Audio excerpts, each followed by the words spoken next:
Michael, Yes, Zach. I want to run a concept by you and see if you've got any ideas. It's kind of like half-baked ideas, but different. I also stole this from a different podcast I listened to. Okay. Sports guy. He does something he calls the art of the zag.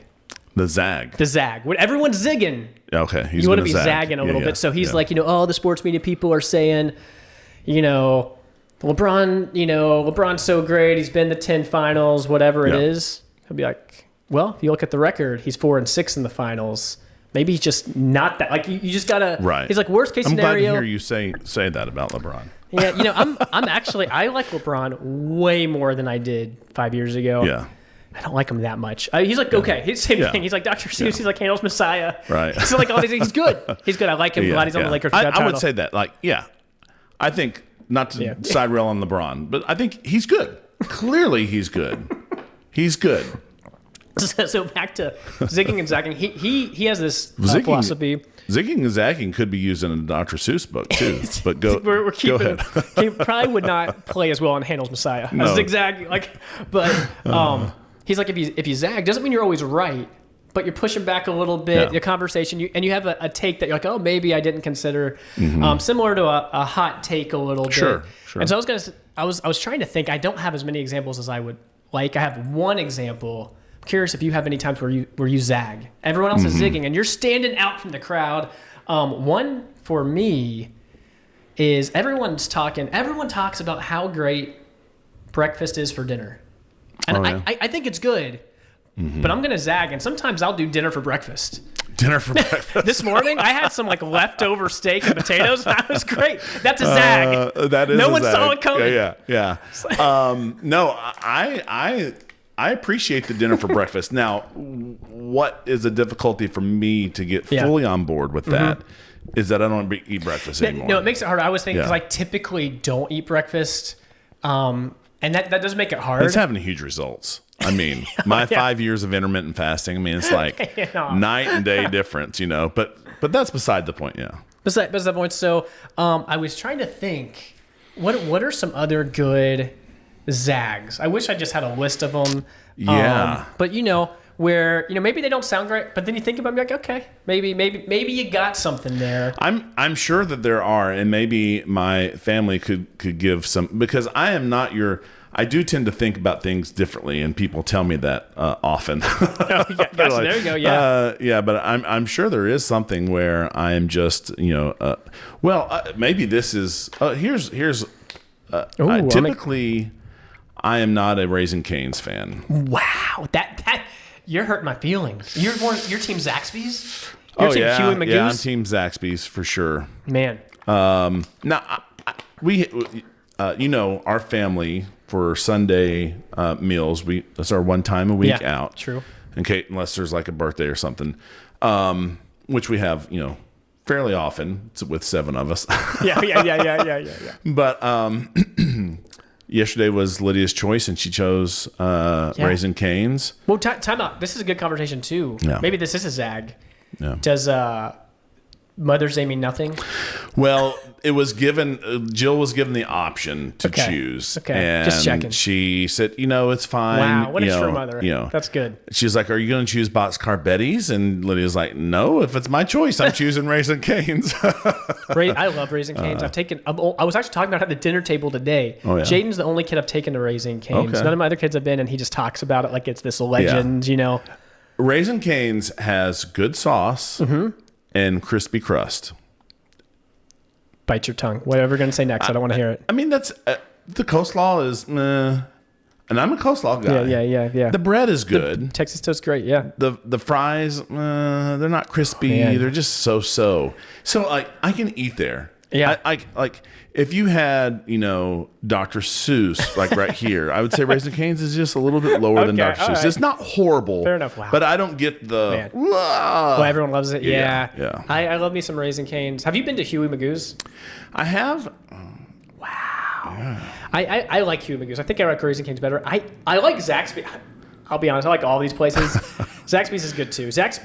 Raising Cane's is, to me, if you need some chicken fingers, that's where I'm going to go. If I want to even Like I get wings and things. At Zaxby's, you get a little bit of both worlds. That's what's nice about Zaxby's. That's my go-to right there, wings and things. Or one of their Cobb salad is pretty good. It's pretty good. But all of these pale in comparison to Culver's. You just go to Culver's and everything's right in the world. Man, unless it's the Tanger Outlet Culver's, then I've never been there, but I've just heard horror stories. I've been there. It's not horrible. Okay, I think people it's perception, and it's like a self-fulfilling perception. Oh, this is probably going to be worse. Oh, and so like you like confirmation bias type of thing. I will say while we were talking, I did ask ChatGPT, give me some Zags. Like if and I gave it the example, instead of breakfast for dinner for breakfast, what are some more Zags? Yeah. I don't know if this is a Zag. I do this often. Showering at night instead of the morning.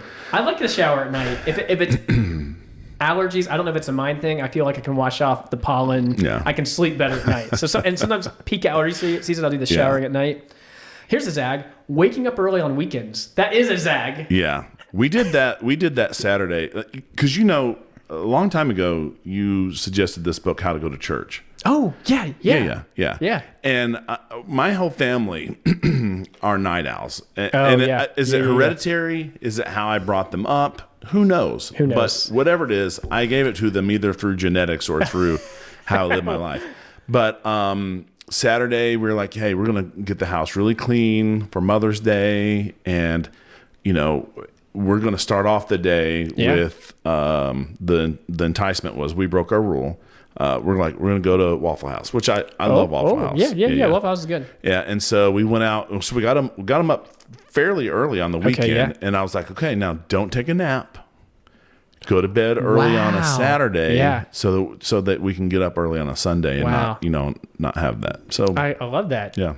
I get up. Not early, but pretty early. I have a Frisbee game, and that keeps me I like getting up early. I feel like I'm more productive. Let's see. Here's a good Zag. Dessert first. my kids would love this Zag. Yeah. Let's get the dessert first. What I didn't always hear that from the pre-tribbers. Like, you got to eat your dessert first. You never know. You never know if the rapture's going to happen. Here's one everyone talks about. This came to me just seeing this, not ChatGPT. I just want to take credit for it. Instead of casual Fridays, formal Fridays. You wear the tux to work on Friday. That is a major Zag. We got some other ones here, not that great. But think about Zags. Maybe I'll just think about Zags, think about half-baked ideas. These unique things, Yeah, and do you like these because it has a ZA, like Zach? I base most of my hot takes around if it looks like my name. Then I'm like, oh, I love it. I love it. But it's great because I also, this reminded me, I saw something where it was like, it was like a restaurant. I don't remember what this was, but it's like everything's getting to all the specialty stuff. And they're like, you know what? No. We're just like sticking to the basics. We're not going with we're just zagging. We're zagging. Right. And I was like, that's a good idea sometimes because things can get kind of trendy. So why I hear you saying is Culver's. I like Culver's. Leanne doesn't love Culver's, but I do like. I haven't met that many people that don't like it. And she's a Yankee. I know. You should talk to her. Yeah. Culver's is pretty good, and the one, you probably go to the same one I go to. It's good. It's always good the service. The one on Main Street, right here. Yeah. It's always like they're great. They're fast, they're very clean, friendly. It's good. So, maybe you should zag with your money. Everyone is zigging and spending that money and the credit card debt. You want to be a zagger. That's right. You should be paying credit card debt off, right? That's exactly right. So we're on episode 2 of Practical Money Advice in this longer series on finances. So let's go ahead and take it to the next level.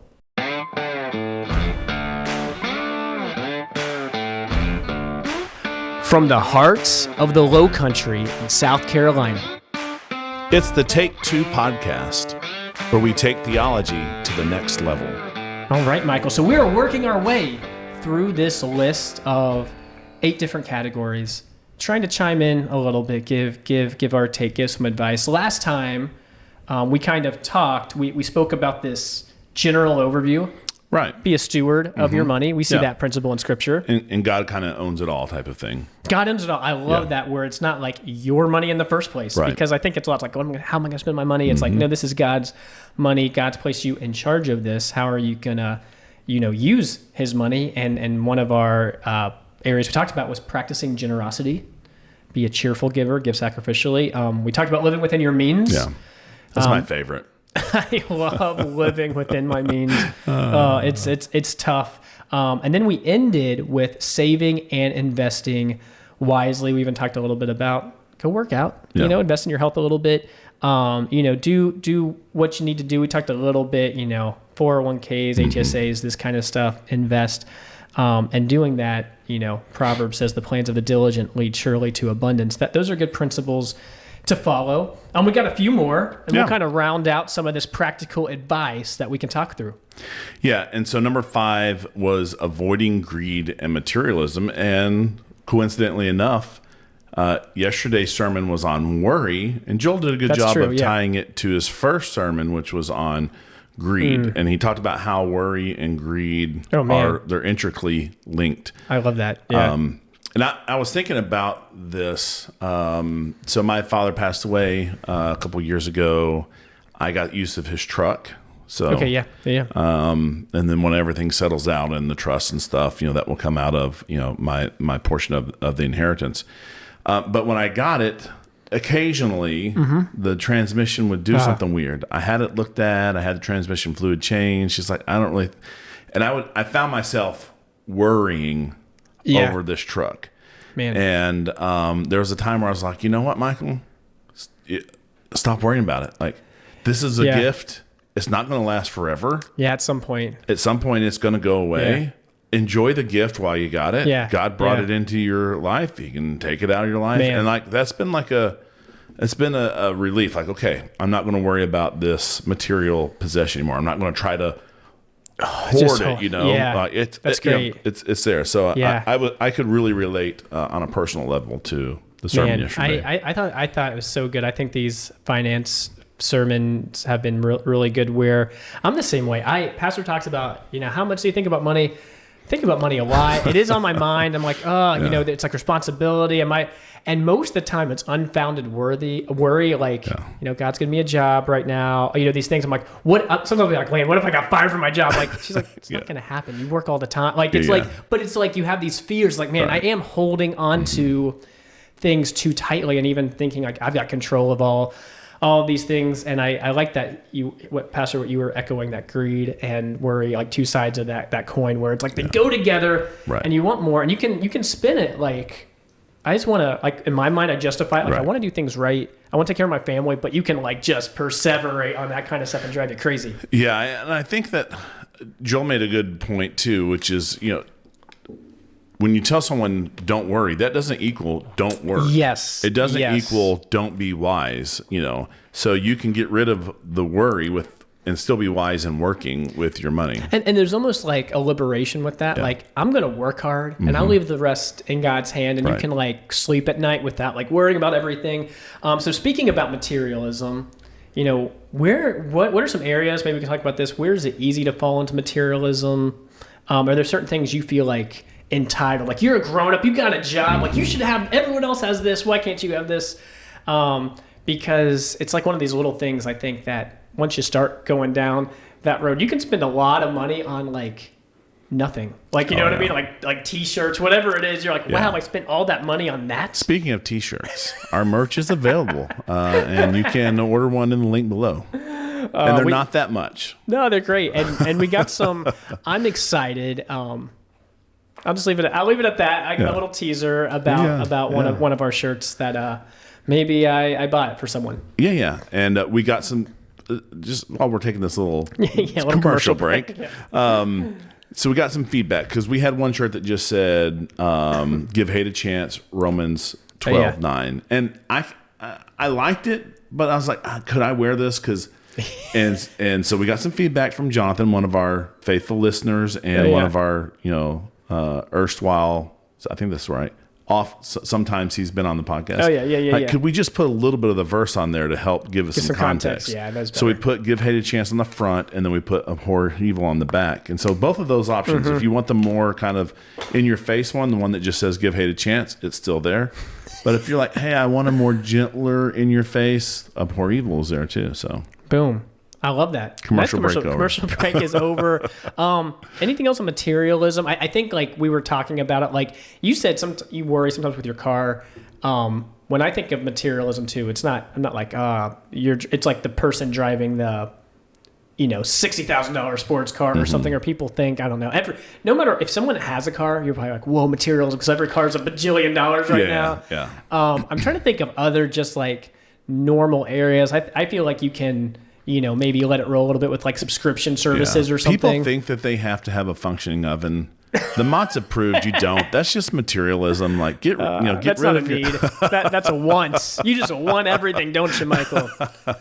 Yeah, no, that's good. You probably know it when you see it and you evaluate, your finances, do that budget, look over stuff. You can be like, hey, probably don't need this. Maybe this is a little bit opposite of generosity. Well, and I think it dovetails with our next topic because you mentioned work. Bible's not anti-work, so let's talk about providing for your family. That's an important thing to do with your finances. Yeah, it is. It is very important, and the Bible has some strong words for people who fail to provide for their family. It says that you are someone who's denied the faith, or in some translations, worse than an infidel. Yeah, yikes! You don't want that. You don't want that said about you. The passage Pastor was talking about. If you don't work, you don't eat. Right. Like we're gonna hold you to this because that's part of, I think, stewarding your money well. And this was a time when they thought Jesus is probably coming back. Yeah, that's right. So like even if we think Jesus is coming back, that doesn't mean you don't work. We're made to work. Yeah, and maybe this is when we can spend a couple minutes talking about like what's that look like, providing. Like part of me is like, I really like men's ministry stuff. Everyone's like, let's be a man, and they want to talk about all this. Part of me is like, you just tell people like provide for your family, protect your family, like spend time with your wife, spend time with your kid. That's good. And sometimes you can like, look at all these different things. And then, I think the challenge is on one side, people don't like to work. On the other side of it, how do you balance like, oh, I'm not going to work 200 hours a week, or like the other side of it where work like takes over. That's one of those wisdom balance things that I think can be challenging, and maybe it depends on what stage are you at in life, like what's it look like, what does everything else look like around you, because I think you can run one of two ways in the wrong direction here. Yeah, I think that's really good when you consider those extremes, and both of those are ditches. When work so consumes you, it's probably because you have greed or materialism, or you have some type of worry issue. Maybe it's a status issue, like you find your worth in that. If you're on that other extreme, if you're on the other extreme where you're, lazy and you're not, looking at, okay, I need to work. Like, I don't like this, but I'm going to do it because I have to provide for my family. That should also motivate you to do that work. And I think as men, like we're kind of wired that way, where I think most of us kind of feel that way. It's like alarming when you're like, you're like, you should probably feel a little bit more, not that you should, worry. We talked about that, but you should feel some responsibility, some weight here. One last question. I know we got to kind of keep bouncing through these, but here's a take. Should women work? Is it bad if women work? Is it good if your wife works 80 hours a week? And you know what I mean? Like I think you also ditches on both sides, and you know what I mean? I think so too. And, I think part of this is going to be personal and wisdom based. Okay. So I'll say for us, when we first started out and we were first married, I think what some young couples can get in the trap of is we don't have any kids, no reason for the wife not to work. Yeah. But then your spending comes up to equal that. You had kids, and then you're like, I can't stop this train. So what we did is we purposed to live off my income only when we were first married. And so everything that Jill, worked, we saved, and we I had a little bit of debt coming into marriage. We paid that off and stuff. And we would use it to like, okay, we're going to get some couches. Like the couches that we have in our house now are the same couches that we bought back when we were first getting married. So that would be what my advice would be to a young couple, is to not have your monthly bills be based off of the dual salary, so that you're already living within the means of the male's salary. And then when you do have kids, then it's not like you're like, I gotta work. Right. No, that's good. We took a different approach on Leanne and I got married. Leanne worked and I did not. Slightly different context. Yeah. I was in school. Yeah. I was in graduate school working on my doctorate degree. And so I feel like I should say that to people are like, oh. And it was good too. We were living off of her salary. And boy, it was great. We had to budget so tightly. Everything was so expensive.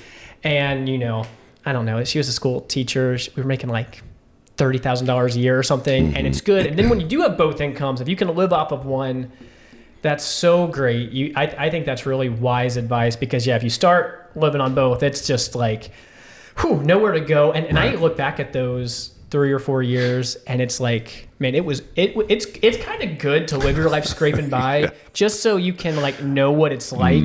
Because if you don't, growing up in my house, I did not know what that was like. Yeah. And coming on the other side of it's like, and I think a lot of us can probably relate to this. It's like, man, you're like, you can barely save, and you're like saving a little bit of money, and then like the brakes go out on your car, and you're like, oh, it's like 300. It's like I saved this $300, my $300. It's like you're trying to save, but it seems like every like bump in the road is like such a killer.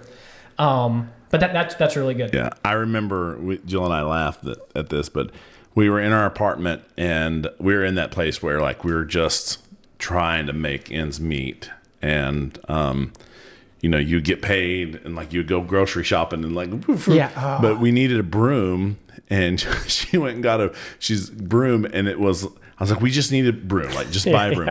And she got like one of those little handheld ones, just trying to save money. I was like, I think we can splurge for the full size broom because I think we're going to have that. But she was trying to like sweep up some detergent that had spilled with this. I was like, I don't think that's going to work, Jill. We're going to have to splurge here and get a normal size broom. Splurge on the broom.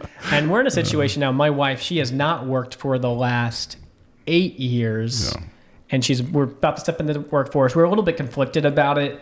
Our youngest will be like 4 when she's in school, which is good. We are very thankful because I think if it's possible, I think it is good if you can spend those years with not everyone has that luxury, I suppose, but I think that's good.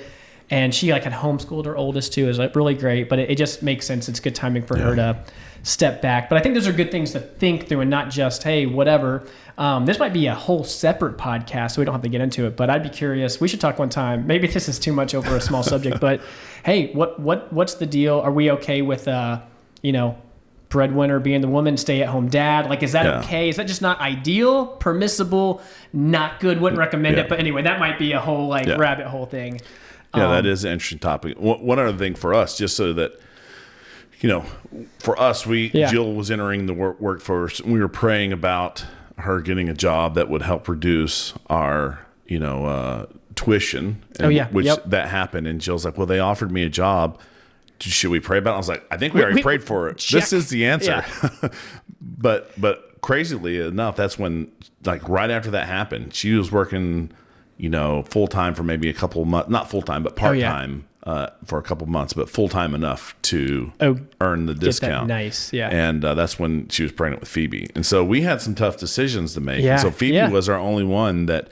And it wasn't full day daycare. It was, but basically a little bit more than half day. And, we prayed about it because we had, how do we make all this work? Yeah. And so she was the one, and she did really well with it. That's good. And so God provided. So if you find yourself where you're in that place, it can still work out. That's right. It can still work. You just want to think through these things. And we're very thankful. Leanne is funny.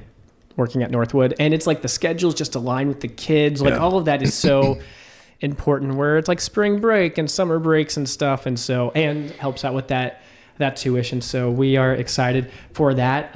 Area number 7, trust God in financial trials. When something like your car goes out and it's like, oh, this is really painful, it's tough to trust in God's provision and sovereignty, where Pastor Joel, different stage of life, we want to do these tariffs, maybe not great for his 401k, or you know what I mean? It's like, it's like, oh, you're just like looking at that thing and you're like, okay, this is like, he mentioned, I think this is so practical, hey, he's going to retire soon. he's going to be like, it's going to probably be hard for him to enter the workforce in other areas aside from like Walmart greeter. Or it's like, you're not going to, it's going to be harder to make what he's probably making now. And so it's like, you kind of step away. That's like what you got. You kind of do have to trust. And I think they've planned well, but it's still probably scary. It is. Yeah. I can imagine that. And I would also say that God uses everything to shape us and mold us. So you might find yourself in financial trials and you'd be like, okay, God, what do you want me to learn here?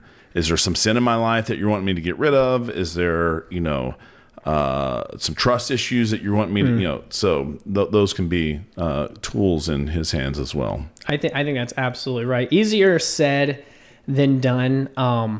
It's not, again, same thing with the work thing. It's not like we just throw up our hands like, hey, I'm just trusting God. We'll see what happens. I'm just camping out. God's going to provide. Yeah.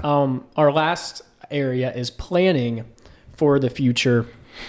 Things like retirement, even maybe not as far ahead as retirement. You're planning for maybe upcoming weddings for your 5 girls or whatever it is. It's like, how are you planning? How are you, building an emergency fund, whatever. In Luke 14, we read this verse, for which of you desiring to build a tower does not first sit down and count the cost? That's just real life. You need to count the cost, because if you don't, people are going to look, it's not good for you. People are going to look at you and be like, what are we doing here?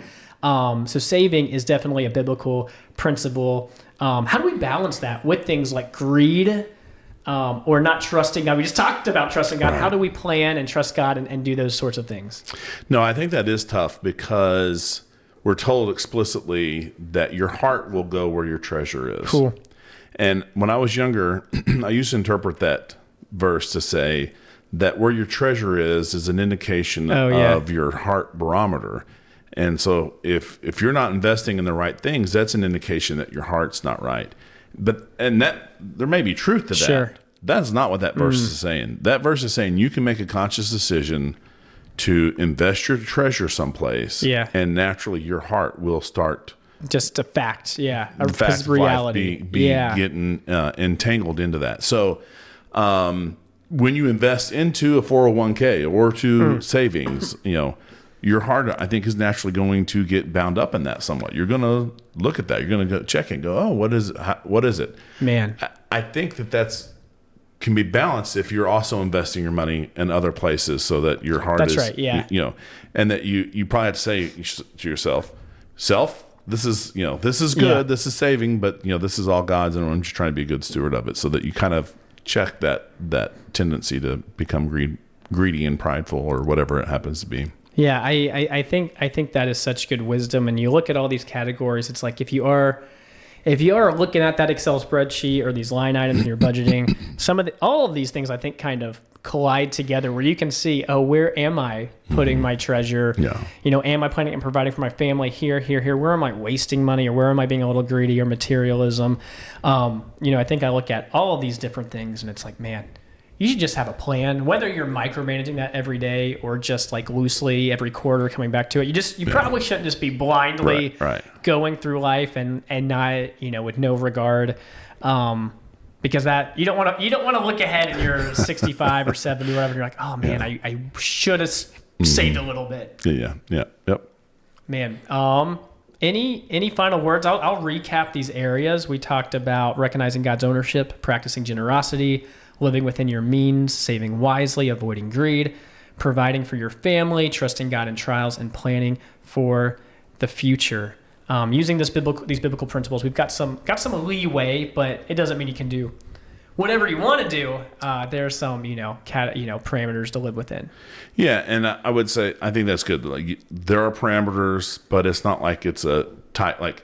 Yeah. Your family and my family, we don't have to look exactly that's right. Yeah. Right, the same in order to both be, biblically basically aligned. You can have some differences in how you approach life. Yeah, even Mr. Dave Ramsey, he's pretty by the book with right, he's like no credit cards. Yeah. I use a credit card for every transaction, because it's like free points. Yeah.